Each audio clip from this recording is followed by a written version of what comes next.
Hey everybody, so we're back for another One Piece. I'm not gonna lie, I was not prepared. I guess I forgot today was Monday, and I usually record these on Mondays. So we're just gonna spitball a Thriller Bark review right quick. So yes, Thriller Bark is the next arc we're gonna be talking about. And Thriller Bark is a good one. I'm not gonna lie. I don't know, I feel like typically people don't like it, but right now it's October. It's a great time to watch Thriller Bark if you're wanting to.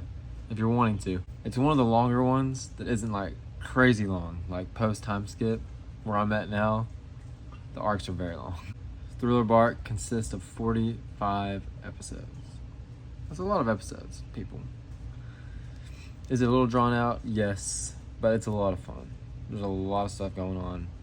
And this is, like I say, usually when it's a real huge arc, I don't really get to give as much of a play-by-play. It's more of like a things I enjoyed, things I didn't like, with like a brief synopsis. So we're going to talk about the synopsis now. So the Straw Hats, they're cruising on their way to Fishman Island. There's a barrel out in the middle of the water, and they grab it. They do something to it, and it shoots this giant red flare up. Next thing you know, they're in the Florian Triangle, which is kind of like the Bermuda Triangle, I guess, where ships get lost, ships don't return, and they happen upon a ghost ship. And while this ship is passing by them, you see a skeleton, and he's sinking. He's like humming. At this point on, I was like, this might be my favorite arc. I don't like horror stuff. Like, I went through a horror phase, but I'm down for some spooky, you know what I'm saying? And like One Piece has been so like, you know, it's fun and it's colorful and all this, and then like we get here and it's like, oh, the tone has switched. We're giving the Straw Hats something to be scared, I guess. So Luffy's like, I'm gonna go over there and meet that guy. And I think he takes like Sanji and Nami with him. He goes over there, meets Brook, and then invites him to join the crew just right on the bat. He's like, I have to have a talking skeleton on my crew. Like, you have to join my crew right now. And Brook tells him that he would love to join his crew because he was a part of a crew a long time ago. And the thing is, Brook has lost his shadow. There is a devil fruit user who can take someone's shadows away from them, and then if they're exposed to sunlight, they die. They cease to exist forever. And to give the explanation of why Brook is a talking skeleton, it's actually really funny.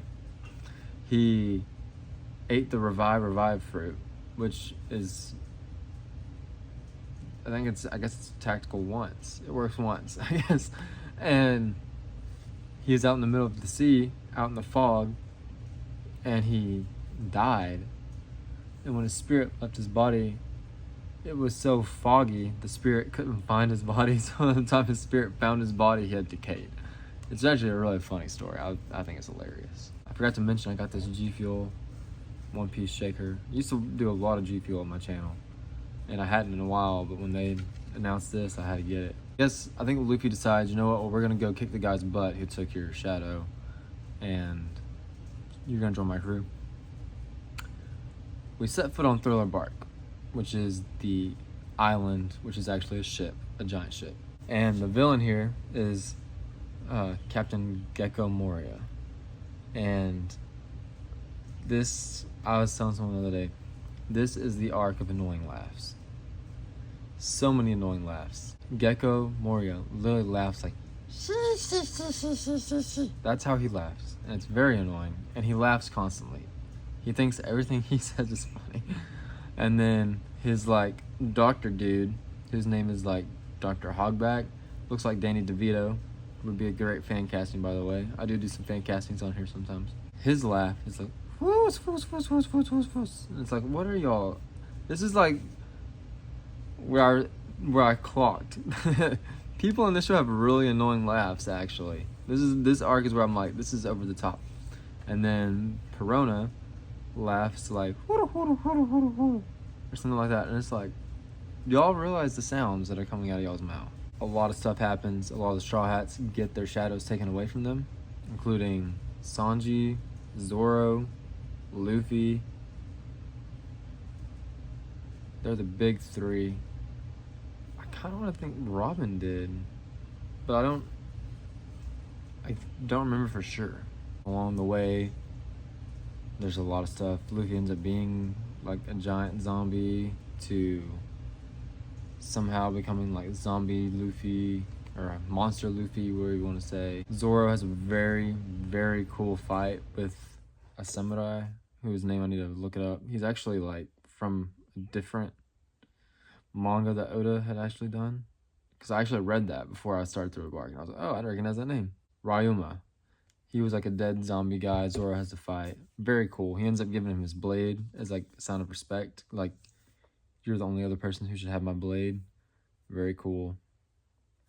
Sanji has a horrible moment in this arc where one of the villains is like invisible, has like the clear fruit, and was using it to like perv on Nami. And Sanji has this moment where he pervs out and it's gross. I don't remember if Sanji has like a super cool moment like he usually does, like in Skypiea and in Alabasta. Usopp has a great moment with Perona, which is pretty awesome. There's some really good stuff in there. The thing that I didn't like about it is I did think it drug on too long. I was like halfway through it, I'm like, I'm really digging this arc. I'm really digging the story, but I feel like we're milking it. I'm ready to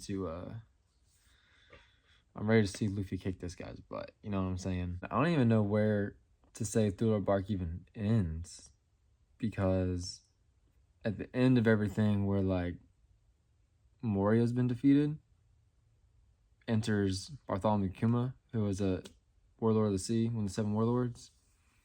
And he carries this Bible around, which I haven't got to yet. I don't know why he's got a Bible. But he like asks people, if you could go on a vacation, where would you go? And then like they just like, he makes them disappear and stuff. Like, it's like, who is this guy? What is he doing? And he's after Luffy. And Zoro has such a boss moment. This is like, oh, so good. And honestly, Sanji does stand up here too. They're like both like willing to die for Luffy, because he's about to like kill Luffy because Luffy's so tired. But Zoro decides to take all the pain that he's about to inflict on Luffy. He's like just stands there and takes it, and he's like bleeding out. And Sanji ends up seeing it, and he's like, what happened here? And Zoro's like, nothing happened. And it's like, whoa. It's great. It's a great moment. During their time with Brook, Brook actually name drops Laboon, and was like, they made a promise that he was going to come back and see Laboon. He was on the pirate ship that left Laboon there. And like, that's his promise, is that he's going to see Laboon again one day. And Luffy's like, dude, we know him. We're going back to see Laboon also. So you need to join us. So Brook joins the group. That was the great Brook tie-in that I did not see coming, which was awesome. Brook is honestly one of my favorites. He's like, I know a lot of people say he's like a useless member, but oh, he's so cool to me. So I say it really kind of ends here with, there's one of the ladies who was a zombie hippo who ends up getting freed. Her name was Lola, and she ends up giving them a Vivra card, which, you know, Ace gave them. And at this point, Ace is like, Luffy's like, oh, my brother Ace gave me one of those. And he pulls it out of his hat, and the card is like shrunk. And he's like, what the heck? So then Lola tells him, hey, if his card is shrinking anymore, that means he's in danger. And then Luffy's like, he's probably in danger, but he'll be fine, kind of thing. And then they set their log post for Fishman Island once again. They're still on their way to Fishman Island. And that's how it ends. So, huge arc, a lot of good stuff in there. It's just a little long. So now we're going to go over my notes and see what I thought while watching Thriller Bark. Right here it says, love the first intro to Brook. Like I said, like I was like 100% down when that happened. Mini Mary. Oh yeah, I forgot to talk about the Mini Mary. Frankie, like, I guess he like saved the head, or he carved like a head of like the Going Mary, and put like on a little mini ship that's inside the Thousand Sunny that they can ride around, and it's neat. It's like it honors the Going Merry since they have a new ship. It's kind of cool. Robin with wings. Yes, kind of weird. So I've come to the conclusion, because I'm in Dressrosa and I've seen a lot of powers be used, that just about any devil fruit power you get can be pretty dang powerful depending on how creative you are and how imaginative you are. Because this chick Robin uses her flower fruit, where she like just can like bud out body parts to make wings. Like she just buds out all of these different hands and starts like flapping them, and like she's like becomes like an angel. It's like, what? I feel like having this power shouldn't allow you to fly, but like, it just depends on how creative you are with your power.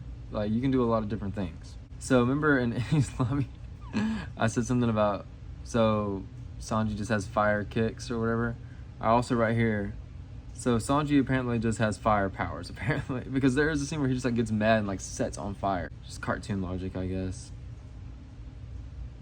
I wrote right here, and I thought Foxy's laugh was annoying. Yes. Right here, this Samurai Ryu was from that Wanted manga. That's what I was saying. The manga was called Wanted. Clear fruit. We just went on that. It's a perv power. Straw Hat Megazord. Yeah. So there's a part where the Straw Hats decide they're gonna come together like on Frankie and like become arms, legs, and all this, and like Robin refuses to do it, and it's hilarious. What does the pawpaw fruit have to do anything with bubbles or air? Yeah, no, I still stand behind that one. That's Kuma's power, by the way. And right here says Brook's backstory, talking about Laboon. So, yes. Great arc. A lot of good stuff. I could see why some people probably don't watch it, or maybe not want to do it on a rewatch, but it's cool. It's got some big stuff in it, like setting up Marineford with Ace being in trouble, and setting up, just introducing Brook. And I'm sure there's more, because like Lola gave them that beaver card, which I haven't seen anything to do with her like since, like I said, I'm in Dressrosa. Getting towards the end of it, I think, but I'm sure that's going to come back also. So, yep. Let me know what y'all think about Thriller Bark. Let me know what your favorite part of Thriller Bark is. If you thought it was good, if you didn't like it, and yeah, anything Thriller Bark, let's talk about in comments. And I'll see you next time.